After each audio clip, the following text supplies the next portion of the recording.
айтылуу ат башы жергесинен келген мыкты талант ээлери бүгүн бизде мейманда болмокчу. Саламатсыздарбы? Кош келипсиздер. Жакшы. Мандайыңыздар жакшымы? Жакшы. Кандай келип алдыңыздар? Жакшы келип. Ат башыда күн жылып, үндүн баары ачылып дегендей эмне жаңылык болот эти? Ат башыда эми жаңылык кар жаап биз жакта суук болуп, баягы кыштын ызгарын көрсөтүп бирсе неметип кетти да мындай. Мынакей бүгүн биздин меймандарыбыз эфирибизди мыкты деңгээлде бир шаңга бөлөбүз деп турган учурлары. Анан келиңиздер эми алгач таанышпастан сөз баштабадый. Улуулап, суулап таанышып. Мен улуусумун, анан эркек баштайт деп коет эмеспи? Өзүң баштап койсоң, Эми мен атым болсо Кубаныч. Ат башы районунун Кызыл Туу айылында учурда Сезимтал бала бакчасында музыкант мугалими болуп иштеп атам. Ошо. Келиңиз эми сизге сөз берели. Мен ушу Ат башы райондук маданият үйүндө хореограф болуп иштейм. Бизде дагы ошо жакшы жаңылыктарыбыз бар, эми жакшы чыгармачылыктар менен күнүгө ырдап, бизге да мындай жакшынакай балдарыбыз келди, жаштар келсин деп ошо бизде аккордеонубуз балабыз келип, күнүгө репетиция кылып, жакшынакай ырларыбызды тартуулап, ырларыңыздарды кооздоп турган ушул балага биз аябай быйыл ушундай музыкант балабыз келип, аккордеон менен жакшы бир ырларыбызды ырдап берели деп келип калдык. Анда жакшы мына азыр Жапар эжем таанышаардан мурун эле колго комузду кармап ырдап ем деп турганда чоңолду. Азыр дагы да болсо таанышалык. Келиңиз. Мен атым Жаңыл. Ошол Ат башы районундук Сейит Казанбек атындагы маданият үйүндө маданий массалык иштерди уюштуруучу болуп эмгектенип келем. Ырдайсыз, Ырдайм. бийлейсиз. Ошол жакта алып баруучумун. Канча бир өнөрдүн ээси экен десек жаңылышпайбыз. Келиңиз анда сизге да кезектер. Менин атым Илгиз. Ат башы районунун Акмоен айылында төрөлүп өскөнбүз. Буюрса эжекемдин иштешип Сейит Казанбек атындагы үйүндө мектеп жаткан учурубуз. Абдан жакшы болот. Келиңиздер анда эфирди шаңды беребиз. Кимиңиздер биринчи? Мен баштап берейин. Эл алдында келет ырдагым деген ырдап берип коеюн.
сыймыктанган сиздер келип отурасыздар, сиздер менен сыймыктанат, сиздер менен баягы мына өткөн берүүбүздө дагы ушу Ат башы жергесинен дагы бир мыкты талант ээлери келди эле.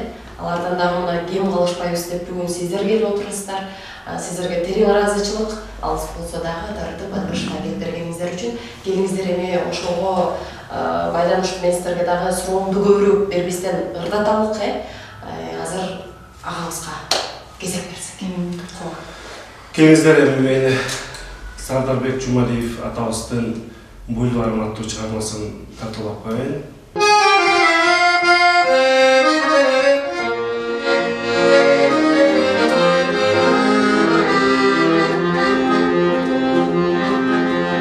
Толкун өмүр жазы болуп турганым, толкундаткан жүрөк оту жыргалым, фрунземе күндө жаңы көр кошуп, күнчү сүйкүмдү тойларым, фрунземе күндө жаңы көр кошуп, күнчү сүйкүмдү тойларым.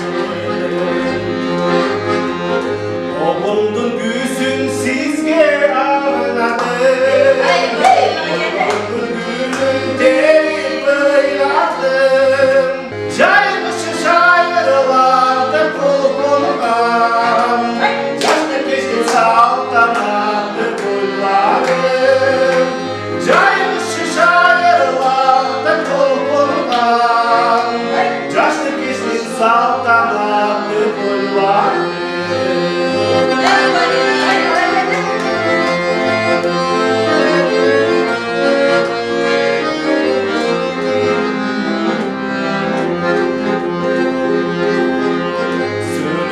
Sağa tengdeş tapadım, saymalana caşılırım caşarım, sevdiklerim karı caşka demlerim, sınır dolmasulu göçüm boylarım, sansız ömrü rahat kalır ömrüm, sınır dolmasulu aley boylarım. Sınır dolmasulu Ali boyları.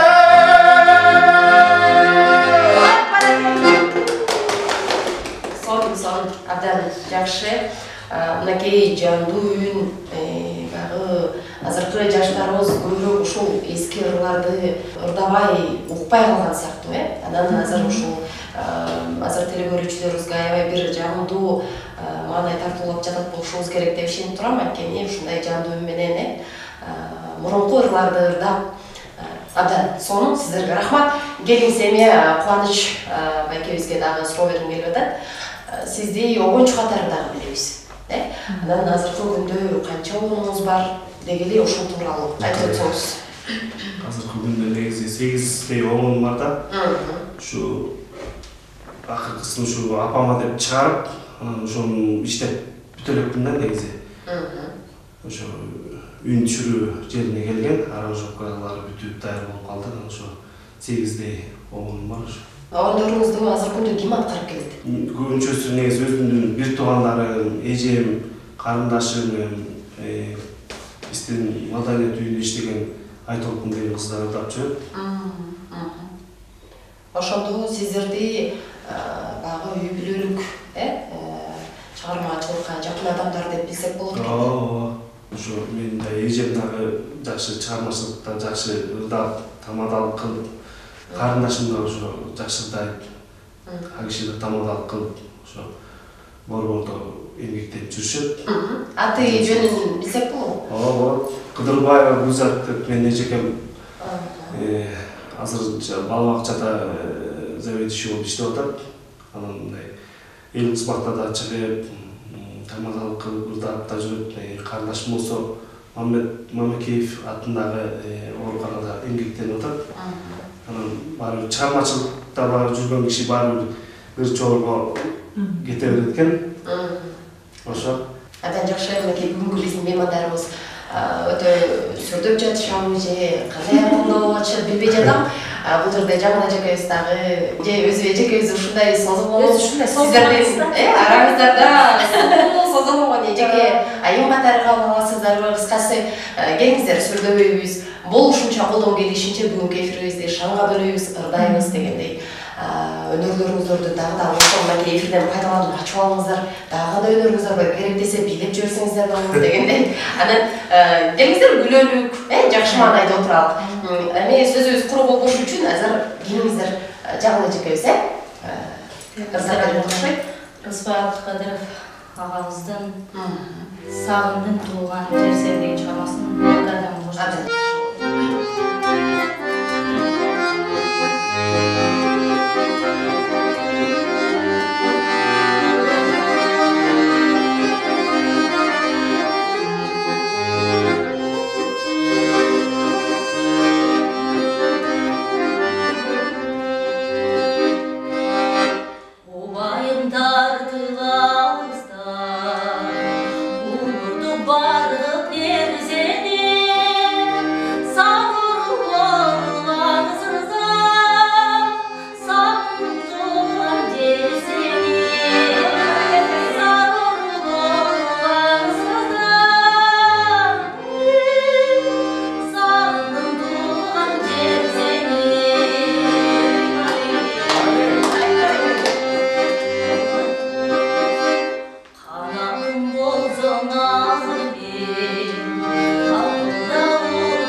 Айтыңызчы жаңы эже, сиз ошондо Атбашынын келини болосузбу? Же кызыбы? Кызы дагы, келини дагы. Абдан жасалым. Анан билимиңиз тууралуу айтыңызчы. Билимим негизги атайын орто.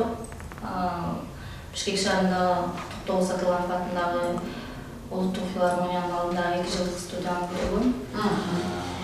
Вокалдан кошумча сабагым, бирок негизги билимим Оғоз комуз, темир Оғоз комузду бүтүргөм. Анан өзүңүздүн жериңизден кеттиңиз келбей кайра келип алдыңыз анан. Абдан жакшы. Ошо маданият үйүндө ошондо канча жылдан бери кызмат кыласыз? 8 жыл болду. 8 жылдан бери эмгектенип келем. Эмне кылабыз? Эми дагы да болсо уртайлык. Азыр мына кичүүңүздөр улууздар керек азыр. Келиңиздер, Жумабек Чералиев атабыздын агабыздан Сезимдеги ойлор деген чыгармасын аткарып берейин, шаңдуураак болсун.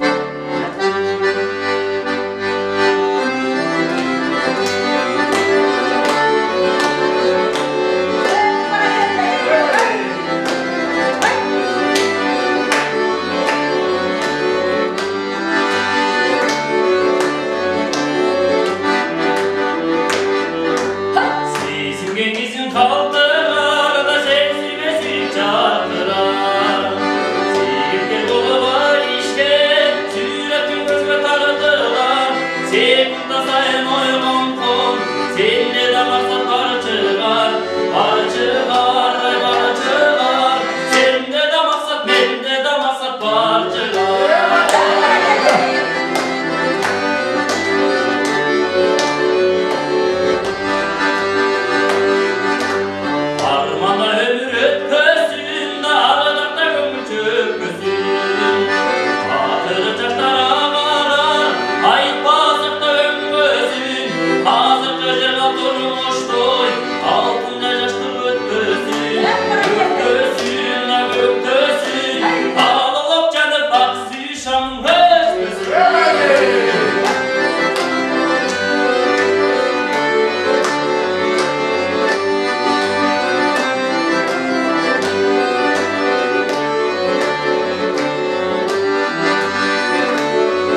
айтып калды, ушинтип шаардан бизден кийинки муундар келип атат. Бизге да өтө кубаныч деп. Ансыңардай чынында ошол Бишкек шаарында борбордо окуучу элеңиз же иштечү элеңиз? Жок, Ат башы жергесине келип калдыңыз. Түйүм Ат башынын айылынан болбосом, мен өз Ишеналы Арабаев атындагы көркөм маданият билим берүү факультетин бүткөм. Учурдайм, ошол жакта мисалы жакшылык тойлордо кызмат кылчубуз. Анан үйдүн кичүүсү болгон соң акыры казын табасын дегенде элек тартып келдик. Ырдагандан сырткары дагы кандай өнөрүңүздү көрө алабыз? Эми ырдагандан тышкары деле аябай деле өнөрдү. Жолдо келатканда ошол биз угуп аттык элек, бир акындык өнөр бар го деп ойлоп кеттим мен. Анткени артында келатып бир сөз кураштырып, сөз табай айтып дегендей сүйлөп келе жатасыз. Мындай ошондой жаап калды. мисалы улардан угуп жүргөндөрдү кээде кураштырып мынтип күлкү тартууларга аракет кылып, позитивный болуш үчүн адамдын көңүлүн мындай көтөрүңкү болуп жүрүш үчүн, күлүп жүрүш үчүн сөз тапканга аракет кылганга. Жакшы экен. Кимиңиздерде бир кызыктуу учурларды эстейlik. Болгонбу ушул? Айрыкча ушул чыгармачыл адамдарда көбүрөөк кездешет эмеспи? Гастролго чыгасыздар дегендей, же болбосо кандайдыр бир иш-чараларды уюштуруп жаткан учурда болобу? Барбы жаңы жеке сизде? Жипареже. Жипарежеде Жипареже ошо аябай. Кайсысын Мен айтсам, карап калды ошо жегейизде. Айтып түнөт албайбы? Мындай да эме келип алат турбайбы? Мен өзүм кичине кодулук жагы бар деп ойлоштум. Эми күлкү тартуулаганда биз ошо тиги Кубан айткандай жаңы жылда концерт коюп атабыз, биздики фонограмма эмес, жан дүн менен айтып атабыз. Бул жерде садикке барганбыз, концерт коюп бара кичинекей балдар жүрөт. Бизде бир кыз ырдап атып өзүн жоготуп салып атпайбы. Андай мага бермек да микрофонду. Мен алайын десе эле тиги кыз бербейт, ушундан актай микрофонду алсам эле тиги бала башта кант деп түшсө болот. Ош жерде кичинекей бала ыйлап эле калды, ош жерде тиме билгизген жокпуз да. Өзүбүздү эме кылып баягы маданияттын кишилери ал жерден дагы мындай эме болушубуз керек да, күлүп, каткырып билгизбей кеттик. Ошону айтып атат. Да көп эле бар, бирок эсиме келбей атат да. Көп эле күлдүргөн. Жакшы экен. Буюрса программабыздын соңуна чейин дагы эстейт деген ишеничтебиз, сизде. Кубаныч байке, сиздечи? баягы кызылтуу мен айылымда ошо эжекем айткандай Кырым айыл деп коет да. Баягы бизде Кыргызстан боюнча баягы биякта уча тартабы десе КТР менен ОЭК тартат деген ушу биздин айылдан чыкканда бизде Мелис Ишимханов деген агабыз бар да, ушул киши атасына той берип анан Кубат Байболов, Текебаев биздин депутаттарыбыз келип анан колго бала суу куюп аттыр да, байкебиз бар. Анан суу куюп атса анан биякта уча тартабы деп сураганда жок байке, биякта КТР менен ОЭК тартат деп. Ошол сөздү азыр ошол кезде багыт көрсөтүүсүн алып чыккан Элис байкебиз ошо көрсөтүүдөн айтып, ушул айткан сөздүчү анан ошо Кыргызстанга бир тарап кетти да. Бизде эми Кызыл Тоо айылында аябай көп да. Биз эмесин айтып кетели ошо байкеничи. Эмеге барышыптыр деп, дааватчылар үйүнө барышыптыр да. Ушундай тамаша коюп экен арчадан. Байке тиги мечитке барбайсызбы?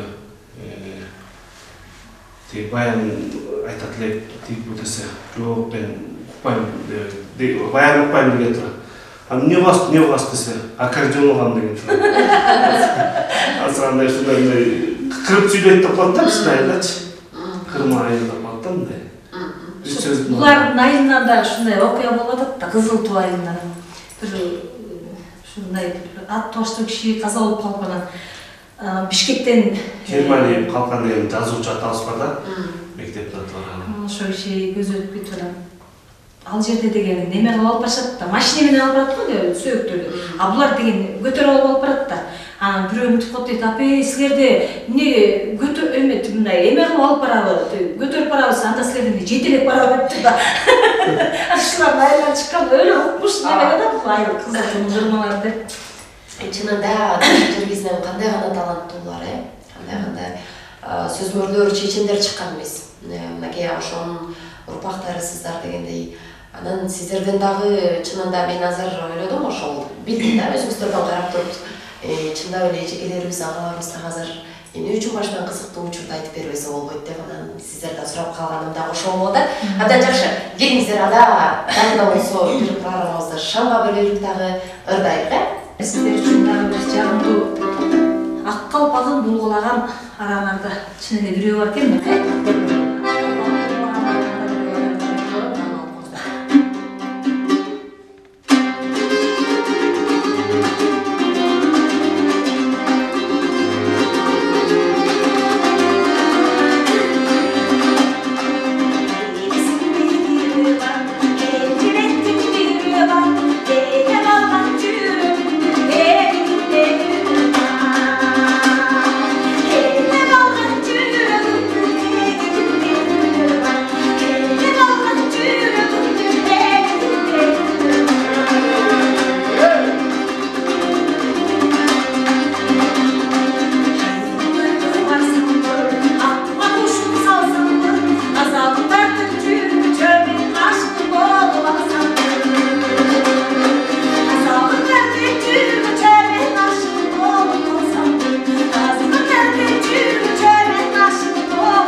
Siz aytқандай ошо чын эле мен эме искусство институтуна 98-жылы актриса жагына өтүп кеткем. Ошо мен Табылдактардын Манасов театры деп ушул жерде 90-жылы ачылып, ошо киши бизди үйрөнткөн. Өкүл атабыз болот ошол киши. Баарыбызды Жазгүл Жумаканова, Мунарбек Чобиев, Орос Кашкаев, Гүлназ эжелер алар мурун үйлөнүп кеткен да.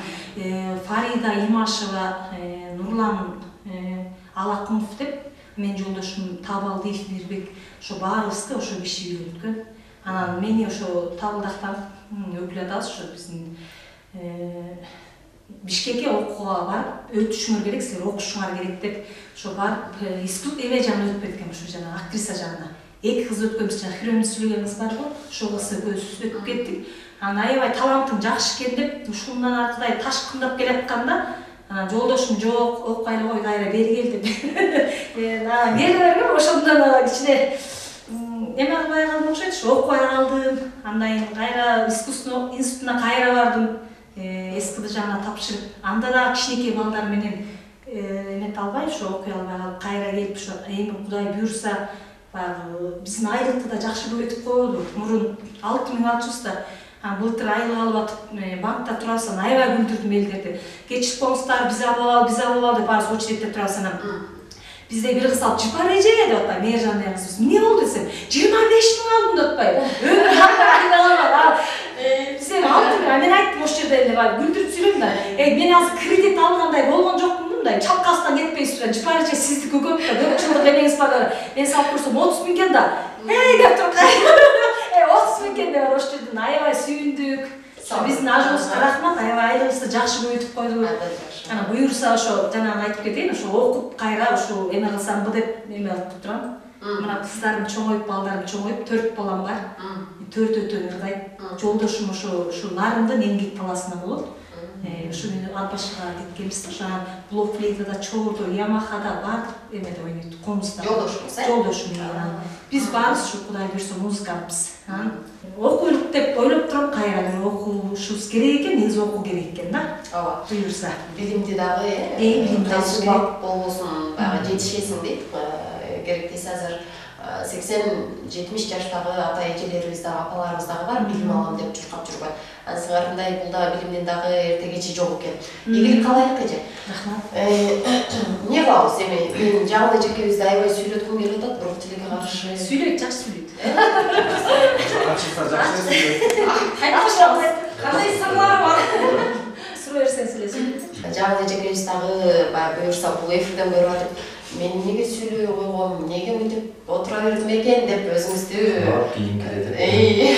эңкиде барсам буюрса деп баягы эме кылып калбаш үчүн азыр жаңылы эжекебизге ырды кезек береличи. Сен негизинен мен өзүмдүн табиятынан мындай жайга көп басым жасайм. Ошон үчүн кайрадан эле ушул жай чыгарма болсун. Гүлмира Айдосова эжекебизден Адамзат деген чыгармасын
Азаматсыз дедиңиз эми жаңылы эже канча аспапта ойной аласыз? Негизинен көп деле аспапта ойной албайм, комузду билем, анан ооз комуз ойнойм. Негизги билимим ошол ооз комуз болчу.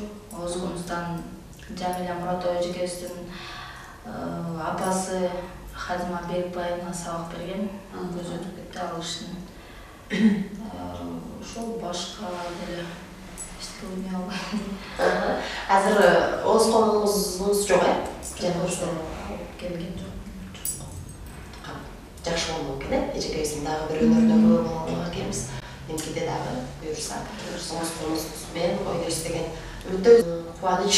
Экөөбүз дагы күтүп отурган учур болуп атат. Мен дагы ырдасам деп. Анан ырдардын алдында мен сизге бир суроо берип өткүм келип атат. Кубаныч ага, келиңиз айтсаңыз, дегеле ырларыңыз кайсыл жанрга көбүрөөк басым жасайсыз? Меники ошо эстрада тармагынан диско деген стилге кирип кетет да, жанрга, диско стилине. Оғондорубуз дагы ошол. Оғондордун да ошондой. Оғондордун да көбүнесе келинчегиме арнап чыгарган ырларым да негизи мындай. Мына. Келинчегим ат башына кара койун айлап көтүндө иштейт. Эки кыз, эки эркегибиз бар. Ошо азыркы аткарап берчү чыгармам ушу келинчегим мындай эмесин айта кетейин. Убагында ушу бул нарындык болуп да келинчегимчи. Бияка нарынга кеткенде эле күтө берерлер да. Ал убакта мындай нарын погранич деген автобус каттайбылар да, мындай мурдалар, мындай кызыл автобус. Анан ошол убакта эле мына огородтон карап турганда ошо Качан келет? Качан келет? Ошо автобустан түшөөрүн бүтүп мына карап калчу да, ошол аткара турган чыгармамды ошо келинчегиме арналганда бүткөм сени деген чыгармам. Бекем сүйүүнү дагы бир тастыктап өтөйүн деңизчи, абдан жакшы болот. Мынакей келинчегиңиз азыр эфирден көрүп алып дагы бир сизди бир сүйүп, бир ушундай кубаныч менен кабыл алат болуш керек. Анда келип сизден бир жагымдар эстебиз.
Canım beni kıynaba kömülümdü Süydün karap yürüm özündü sağındı Canım beni kıynaba kömülümdü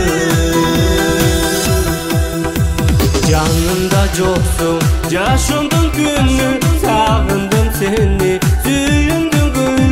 Mahabat meni canıma gelin Kubancı meni Süyüden karap yürüm Özündü sağındı Canım beni kıynaba kömülümdü Süyüden karap yürüm Özündü sağındı Canım beni kıynaba kömülümdü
Кубаныч байке, ошондо булардын сөз огону өзүңүзгө таандык болуп атабы?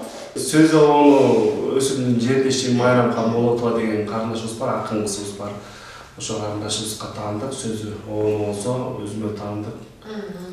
Ошо эжемди тап жүрүшөт, карындашым да тап жүрөт. Ошо көбүнчө өзүмдү айташ. Сиздин ырыңызды тыңдап отуруп, сиздер андан жакшы билесиздер, 60-70-80 жылдарга бир музыкасы, ошол кезде элестетип, ошол ырды уккандай болдум чынында.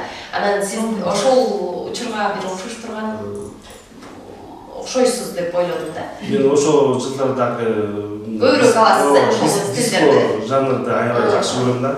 Башка мындай жайдагы мындай эмелерди тырдай албайм. Ошо шаңдуу ушундай диско жанрдагы жакшы. Өзүңүз да жакшы көрөсүз. Жакшы көрөм аябай. Андан жакшы экен. Мынакей ушул эжекелерибизге дагы, агаларыбызга дагы буюрса оңдорубуздарды жазып бериңиз, сиздин ырларыңызды дагы ырдашсын. Анан азыркы кезекти Илгиз байкеге кезек берели. Анткени колуна кыякты кармалып көпкө чейин күтүп отурам мен деп, дагы бизди дагы жаман кылбасын. Үстөлөр дайыр эткени. Болду ушунча өнөр. Бакта турам жүрөм. Давай турам жүрөм дегенде ишиңе тапкан болсун тура эле берем жүрөм. Кемизанда Аксубай агабыздын Тоолор деген чыгармасынан калды.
Мынакей азыр менде дагы биздин айланабызда тоолор кылышып турат, бул ырды уксаң өзүнчө бир ушундай ойго батып, бир керемет жан дүйнөгө эс алат экен.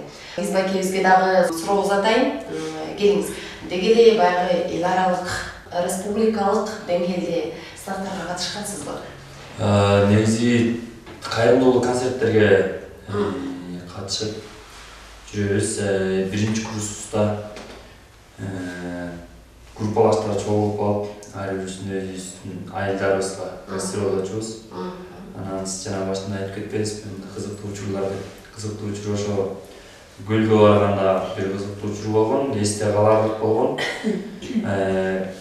Кичинекей колонкаларды алып барып алган болчубуз, анан өзүбүз студентбизда барып коюп аткан учурда бер жактан бири байкебиз барып музыканы полне чоңоп салып, колонкага зөрүктөнгөн да жалында эле күйгөн.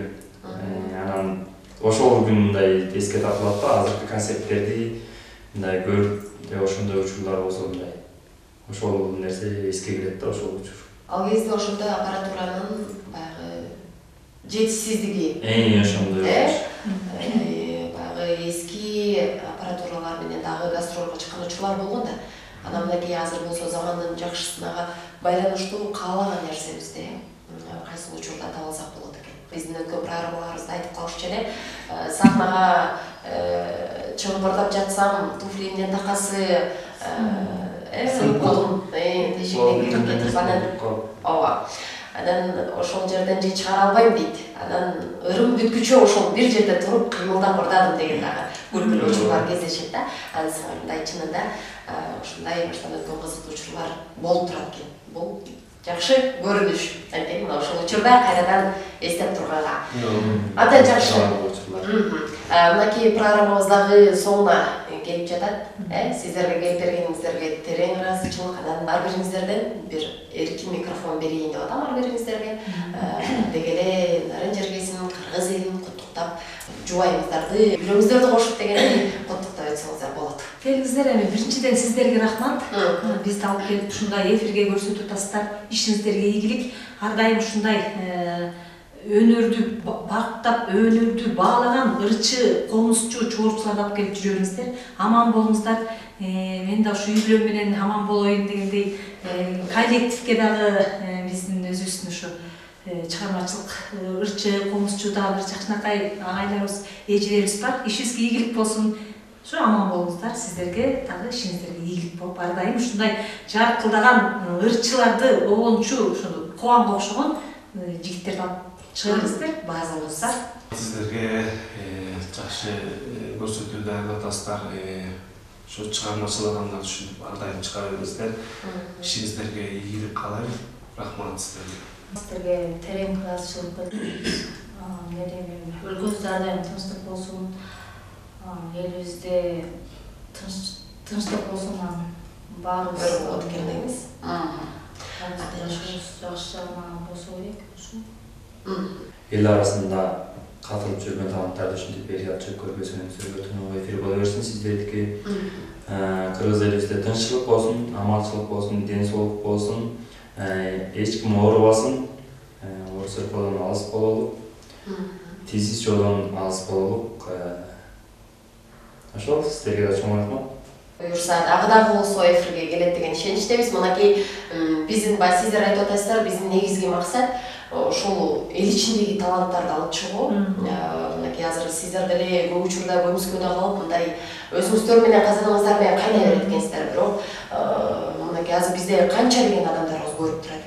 Ат башы жергесинде дагы, ат башынын ушундай айылдарында ушундай мыкты таланттар бар турбайбы деген бир ойдо калып, дагы да болсо ырларыңыздарга суу сагандай болсун деген максатта мына ушу сиздерди алып чыгып атабыз. Сиздердин ишиңиздерге ийгилик, чыгармачылык, өнөрүңүздөр мындан дары курчуй берсин дегендей барыңыздарга үй бүлөлүк бакыт каалайм. Мынакей урматтуу теле көрүүчүлөр, биздин эфир дагы бүгүн соңуна келип жатат. Ар бириңиздердин үйүңүздөрдө жалаңгада тынччылык болсун, токчулук болсун, молчулук болсун, ар дайым бар болуңуздар деген жакшы тилек менен бүгүнкү эфирибизди жыйынтыктамакчыбыз. Саламатта болуңуздар. Кадырлуу кечиңиздер менен.